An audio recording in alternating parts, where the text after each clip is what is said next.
This program is brought to you by thepodcastfactory.com.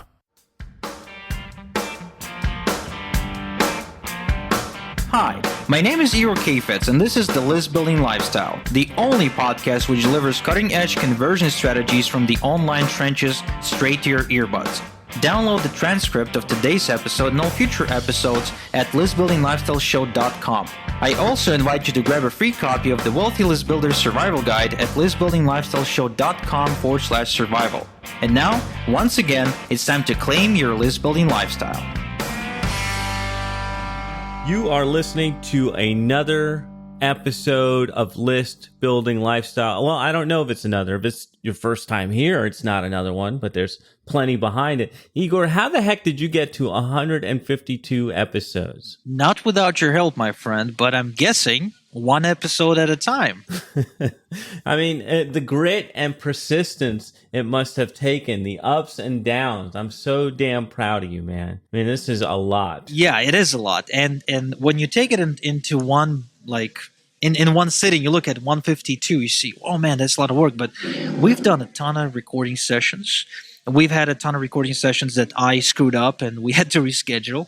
We've done a lot of work together, and it's been, by the way, well over a year. I think it's been a year and 3 months since we started working together. Yeah, it has been over a year. So I am happy to be on this journey with you. Now, what's important here is not our banter, but what you have in store for the list builders. So where are we at today, Igor? Well, and I want to share another personal story that I feel will be relevant to many people listening. How personal? And specific. You really get worried. Like, you get I'm worried. I'm gonna get into it. This is gonna get uncomfortable for both of us, my friend. Make it awkward, Igor. Do it. So I want to take you back to the time when I was about 8 months or so into my journey online, and this is where I tried to fake it till I make it. I tried to do social media marketing. I've created a bunch of fake MySpace profiles for a couple of months. Now I think at this point in my journey, if I'm correct, at this point in my journey, I'm just getting into blogging. I'm deciding that, you know what, I need to start a blog, and I need to blog every day, post high-quality content on my blog, and this will get attention. This will build me up as a credible authority, and by doing so, I will generate an audience and make money. Of course, now you know I was wrong, but at the time, I didn't know that. So I'm just getting into all that stuff, and I'm still working a full-time job, and you know, Jonathan, like, you'd think that the biggest problem for me at the time would be like information overload, or having to write every day, having to find the time to sit down and put together articles and then, you know, edit them and make them look good, and mastering WordPress and trying to understand all the technical ins and outs of the business. But you'd be wrong, because the biggest obstacle for me by far was waking up in the morning and convincing myself that I was doing the right thing. It was to find the reason to believe that I wasn't wasting my time, right? It was to find a reason to believe that I am going to be successful in spite so many things around me and in my past pointing to the fact that I am likely to remain a failure. Because at the time, I failed many, many times. I was still, like I said, working and making minimum wage. I was living with my parents. I was overweight. And nothing that I've ever tried in my life, besides perhaps math, you know, I was really good at math. Nothing, and video games. Yeah, but nothing else really worked out for me. And I had to basically, every single morning, I had to go through this tug of war between a part of me that said, stop it. Just stop it. You're wasting your time. You're wasting your money. You could be out there trying to get a date, you know, or do something useful with your life. You're just kidding yourself. You're not going to be successful. And of course, my father, as you know, didn't waste an opportunity to remind me of how that part of me was right. And the other part of me that said, no, there has to be a way. I just haven't tried everything there is to try. Or I haven't been told everything there is, you know, that I need to know. Or maybe there is this, I just need to keep going in the same direction. And if I keep going for long enough, I will succeed. So constant tug of war between the doubt and the belief. And so this tug of war, I think, is a fundamental part of anyone's journey on their way to becoming self-employed, because it's inevitable. It's really, I mean, it really is inevitable. We tend to base our future on our past and our present. So if in the past or in the present we were unsuccessful or we had doubts and failures and setbacks, we tend to believe that's how it's going to be from now on, right? And we have to retrain ourselves, because it does require time and effort and consistency. Because I mean, think about it, all these years, depending on how old you are, right? But let's just say you're 25. So for 25 years you've conditioned yourself to feel that you're not going to succeed, that you will fail, that most of the endeavors you've ever tried, they failed you. So any endeavor you try in the future is likely to fail again and again and again. And now you have to recondition yourself to believe that you will succeed in spite of having no proof whatsoever that you will. And you have to become the self-fulfilling prophecy, if you will, right? And prove to yourself and everybody else around you that in spite of not having any proof or reason to succeed, you will. Now imagine, Jonathan, how difficult that is for somebody with no business experience and no grit, if you will, somebody who hasn't developed that skill set yet. Where do you find that though, Igor? Because if you grow up with the certain influences like many of us have grown up with, where money is a problem and there's a limit to how much you grow and it's more secure to work for someone else, where do you find that influence to break free of that? Well, I think the way it starts out is you see somebody who broke out. Like you see someone who you know or somebody who you heard of that started out in a similar situation as you, or maybe it's just somebody you even knew when you were a kid who is now, a millionaire or something like that. And you say, wait a second, it could be right. I mean, I know that guy and he cannot be smarter than me.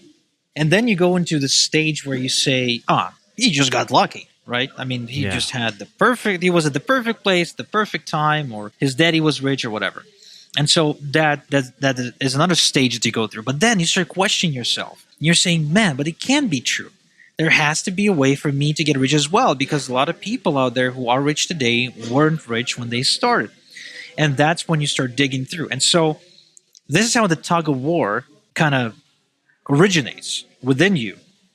And honestly, I have no idea why it won't die after a certain amount of failures. Like, I have no idea why a client of mine would be trying to make money from home using business opportunities for 10 years, failing, constantly, not succeeding anywhere, and still trying. Like, there's just something about it, right? There's something noble, I guess, about going against all odds, even if there's only just one tiny shot of success. I don't know.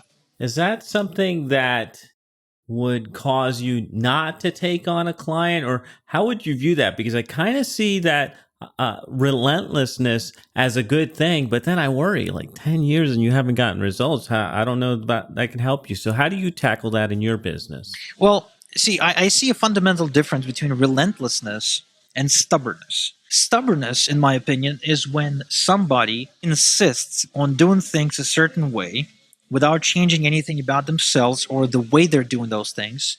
And he keeps getting the same result and he refuses to change, right? So I call it stubbornness. Einstein said it's the definition of insanity. Now, relentlessness is when you try something, it doesn't work, and then you try a different way of doing that something. And then you try another, and then you try another, and then you try another. And eventually, by trying out everything, right, you end up hitting the sweet spot and succeeding. So relentlessness and stubbornness is two different things, but often, and this is where, I agree with you, right? Like it is confusing to me as well. Like often people are stubborn about trying to make money with business opportunities. They're not so much as relentless because they ignore the fundamental mistakes they make again and again and again and again. And oftentimes it leads to somebody, trying for 10 years and not succeeding. Because, chances are, if you, in these 10 years, right, if I follow you around with a pen and a paper and just write down everything you're doing on a daily basis, chances are that I'm going to spot so many mistakes that you have ignored for 10 years that your head will spin. Yeah. These mistakes, you'll have to fix them if you want to get results. And usually, again, this was my experience, people who struggle for a decade, they just ignore these particular mistakes and they're not able to identify them and they're not fixing them. Interesting. So, difference between stubbornness and relentlessness. So, the stubbornness might actually not be a good thing, but the relentlessness is that grit that we've been talking about in the last few shows. Yeah, exactly. So, of course, again, you have to draw the line between the two. A lot of people don't understand that line. They think that if they just keep going the same direction, keep hitting that wall, eventually they'll drill right through it. But it requires for you to get creative about problem solving, not so much as, making yourself do the same thing every day for like a year. So in other words, while time does play an important part in your success when you're building from ground up, time in itself does not guarantee success. Like you can just as easily go for the next 15 years with no results, right? That you could have gotten in 15 months. So, Igor, I feel like this is a spot where we could talk a little bit about the importance of mentors and finding mentors, because if you're not getting this different perspective at home, you said earlier, then go out and look for a millionaire friend or look for people who influence you. How do you incorporate getting a mentor into this process? Well, here's the thing about mentors. I never truly realized the importance of mentors. Just like anybody, I heard the famous saying, like, if you want to do something and you want to find out the fastest way to do it, then find someone who's already doing it and then ask them to teach you, and that's the fastest way. I heard that, okay? I heard that. But I never realized the importance of mentoring until I went into coaching myself, like when I wanted to sell coaching. And so my first 8 sales calls for my coaching program were a total disaster. On the first call, I actually spoke to a lady from Ukraine, believe it or not, who told me, and I quote, "If you're such a great coach, then why don't you teach me for free and I'll give you money if I make money?" I remember that conversation real well because she was from Ukraine, and we spoke in Russian too. Like, I thought it's a good idea, which actually it wasn't. Ever since, I don't really, like, even if I'm speaking to a Russian, insist we speak English when it comes to business. Like, Really? it just keeps that dynamic going, Because the moment we change the language and all of a sudden we become friends, then I cannot be their mentor. A mentor, by default, has to be a little bit higher on that pedestal than the student. Otherwise, it's not a mentor-student relationship. So anyway, my first 8 calls were a disaster. I haven't sold a single package, and I was only wanting to get, okay, John, I really didn't ask for much. I only wanted $800 Wow. for like a lifetime mentorship program. I mean, it's Really? not much, right? I mean, just by today's prices, that's not much at all. But I couldn't. So then I spoke to somebody who I considered to be one of my mentors, John Cornetta, and he's really experienced business owner. Right now, he's doing a lot of business in e-commerce, hardcore guy. Basically, I said, "John, look, I got a problem. I don't know who I can consult with, and you are like the best marketer I know, and you know everything. So maybe you can help me." He's like, "Sure, okay." And he was always like that. Like, he would always give you free advice, not ask anything in return, because he's that kind of guy. And he says, "You know what? Do this." And he basically tells me what to do. Next call I do, I close the sale. And I'm like, "Oh my God, it worked." Next call, I close the sale. Wow. For the next week, I doubled my prices.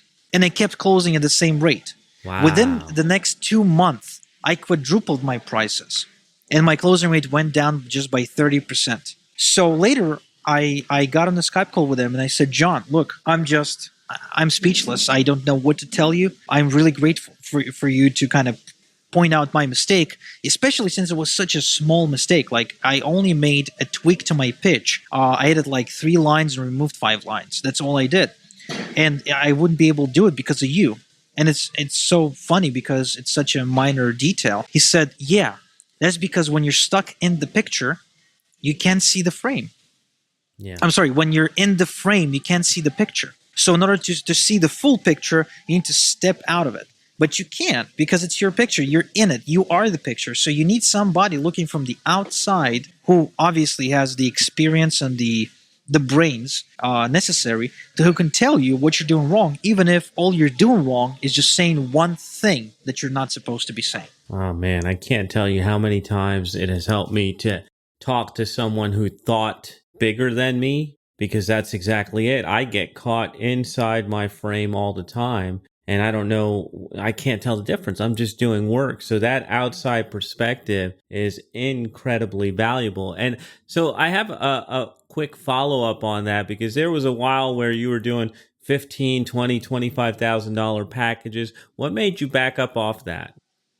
Honestly, my family. You see, when I took on the coaching project, I really wanted to become great, like just like in anything that I do, and I couldn't do a half-ass job of it. But the coaching program became so demanding that in between that and my traffic agency, I had no time left for my family. Now, it may be because I wasn't really smart with my time, but what happened in the real life is I completely neglected my family. Ouch. So that led to an almost divorce. Although the word divorce was never spoken, but it was, you could read that between the lines. And I stepped down from the coaching scene, even though I gave up a really lucrative income. Really lucrative income. In fact, I think I made 1.3 million with coaching in the first 12 months of doing it. Wow. So it was really good income, but I stepped down from it because my family was important. And honestly, Jonathan, I felt like a hypocrite, because I've always told my wife that I'm building this business up to have a lifestyle, that I've built this business up to be there with to be there for my kids, to be there for my family, to be a good family man. So me wanting to become a good family man was always the purpose behind becoming a good businessman. So that the coaching got in the way of that. And I had to choose, like, I had to get rid of one of them. Do I get rid of the traffic agency, or do I get rid of the coaching? Now, so it happens that in the coaching, I could not outsource myself. Like, I couldn't step down from the coaching and for the coaching program to still operate as it's supposed to operate, because otherwise it's not a coaching program, it's a course. Yeah. Like, you can't really sell a $15,000 information product. You can't really sell a $15,000 webinar course. Although some people do it, I don't feel right doing it, because paying 15 grand for a series of 8 webinars is just not the right thing to do for me personally. Although the information may be valuable, but still, if I'm paying 15 grand, I expect to have direct access to that brain that I want to, consult at any given point of night and day. So I chose to keep the traffic business because it didn't require me to be in it 24/7 to run, and that's what I've done. I gave this up. I stepped down, and instead I started working on creating more systems within the business to create the growth I needed without investing more hours into it. So here's something that I'm going to shine a light on for the listeners, and even for you, Igor. You chose your family over that really lucrative income. And so every time that I seem to be asking you personal questions, I seem to be going too far, it's to shine a light on family value that you have. And that's the reason why you and I are friends.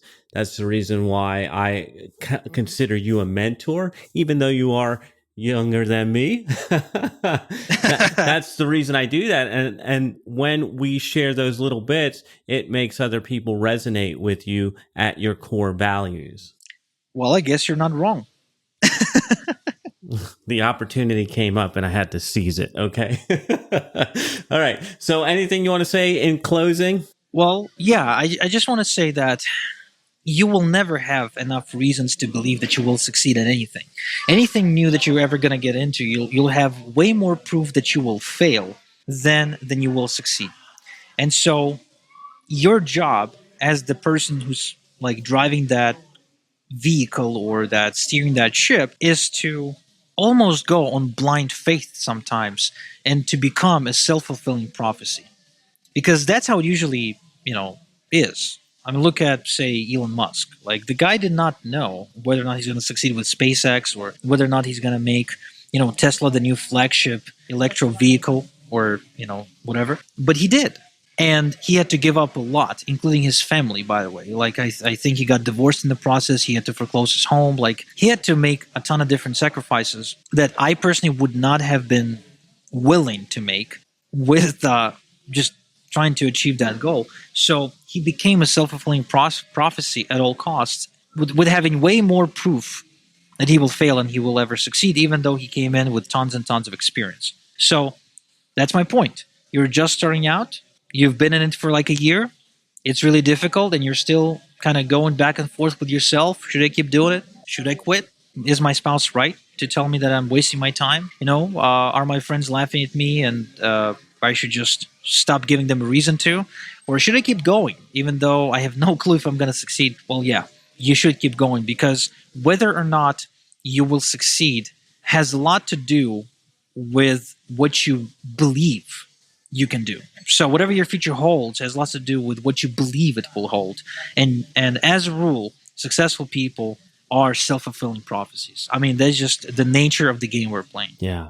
It reminds me how sometimes you're motivated by either the carrot or the stick. And that whole stick thing is, I'm going to prove these people wrong. You wait and see. So I live that way. I know you live that way. And I know our list builders, if they're not already living that way, they want to. So thank you for sharing that with us, Igor. Thank you, list builders, for tuning in. And we will be back in your earbuds next time.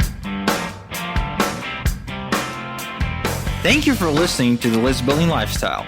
Make sure to subscribe on iTunes or Google Play to never miss an episode. Because who knows, just one conversion tactic we share on the show might double your list and double your business. Download the transcript of today's episode and all future episodes at listbuildinglifestyleshow.com. And don't forget to claim your complimentary copy of the Wealthy List Builder Survival Guide at listbuildinglifestyleshow.com/survival. This is Igor Kheifets, and until next time we talk, have a good one.